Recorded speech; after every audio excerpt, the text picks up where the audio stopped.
Hello guys, good evening. Meron ako ituturo sa inyo. Siguro hindi pa to alam. Yung iba sa inyo alam pero yung iba hindi. Madali lang po ito. Bali about multiplication. Hindi mo na kailangan magkabisa. Ang gamitin mo lang mga daliri. 10 daliri ang gagamitin. Pero mag-start siya guys sa 6, 7, 8, 9, 10. 6, 7, 8, 9, 10. Yung mula 5 pababa, hindi na kasama kasi madali man lang yun. Ito, yung medyo mahirap na. Ito yung ginagamit ko is nung elementary ako. Elementary hanggang ngayon kasi hindi ayoko magkabisa sa multiplication. Elementary ako nung pinapareset kami ng teacher ko. Ito, lagi na ako nagkaganyan. Hindi alam, siguro hindi alam ng teacher namin. Grade 4, grade 5, grade 6. Ganito yung ginagamit ko. Una, halimbawa, ito. Di ba sinabi ko kanina na 6, 7, 8, 9, 10. 6, 7, 8, 9, 10. Oh, ganito example. 8 times 8. 8 times 8. Diba? 6, 7, 8. 6, 7, 8. Pagtapat mo yung dalawang 8. Tapos may natira sa taas na dalawang hindi walang katapat. Hindi nakapag bali bilangin natin ito magkatapat nasa baba. Ano magkatapat? By 10. By 10 na siya. 10, 20, 30, 40, 50, 60. Meron na tayong 60. Itong dalawa, i-times mo rin siya. 2 times 2 equals 4. Okay guys, ano nga yung sagot natin? 60 plus 4. Ibig sabihin, 8 times 8 equals 64. Di ba? Madali lang. Another example. 9 times 9. 6, 7, 8, 9. 6, 7, 8, 9. Kung matagal mo nang ginagamit to, hindi mo na bilang-bilangin pa na 6, 7, 8, 9, 6, 7, 8, 9. Hindi mo na sasabi-sabihin ng ganyan. Yung automatic, pag 9 times 9, ganyan mo na kagad, tapat mong dalawang 9. O, di yung sa baba, katapatan, 8. Ibig sabihin, you have already 80. 80. Tapos, itong dalawa, 1 times 1 equals 1. Okay. Now, the answer is 81. Di ba? Madali lang. Hindi ka na mag-isip ng hindi mo na pahirapan yung sarili mo. Halimbawa, 6 times 9. 6. Ito, 6. Plus times 9. Yung magkatapat, tingnan mo kaagad. Mabilisan. Tingnan mo kaagad, 50. 4 times 1. 4. 54. Di ba? Mabilis. 7 times 7. Tapat mo kaagad dyan. 7 times 7. 40. 3 times 3. 9. 49.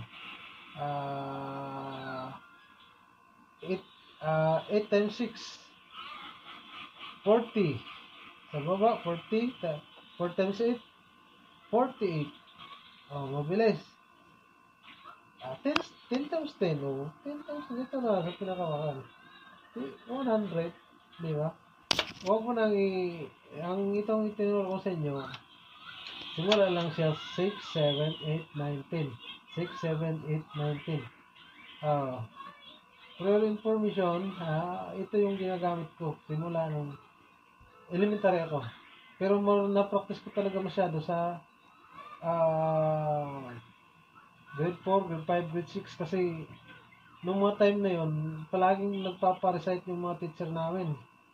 maalala ko yung si Ma'am Siriaco, tapos si Sir Siriaco, Rini Siriaco. Ganito yung ginagawa ko sa harapan, di ba? Isa nakatayo sa harapan, mag-recite. Alam mo, nagaganyan lang ako, nakababa yung kamay ko, nakaganyan-ganyan. Kunwari, ganyan-ganyan. Pero tinitingnan ko, kan. Minsan, ini-imagine ko na kung saan nakatapat yung pangilan. Ganon. O, madali lang. I-apply nyo to. Remind ko, 6, 7, 8, 9, 10. 6, 7, 8, 9, 10. 9 times 7. 9 times 7.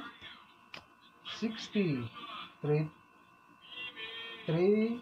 times 1. 63. O, di ba? Madali. 8 times 9. 72. 6 times 6. Ito, 6 times 6. Kasi dalawa sila, 20. Ito, 4 times 4, 16. 20 plus 16, 36. Ano yan? Okay. 6 times 10. Siyempre, ito, 6 times 10, 60. 60.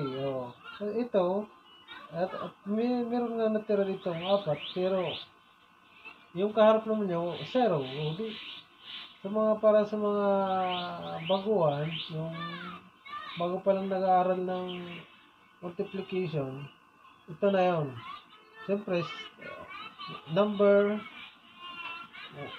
times 0 equals 0. Then, last one. Last one example.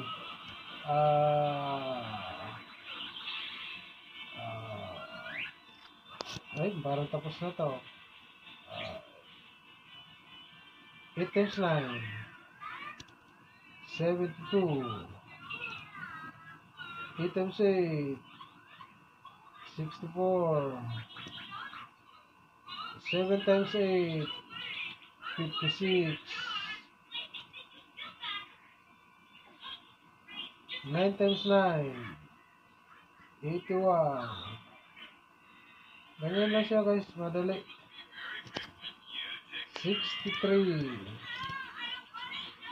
49.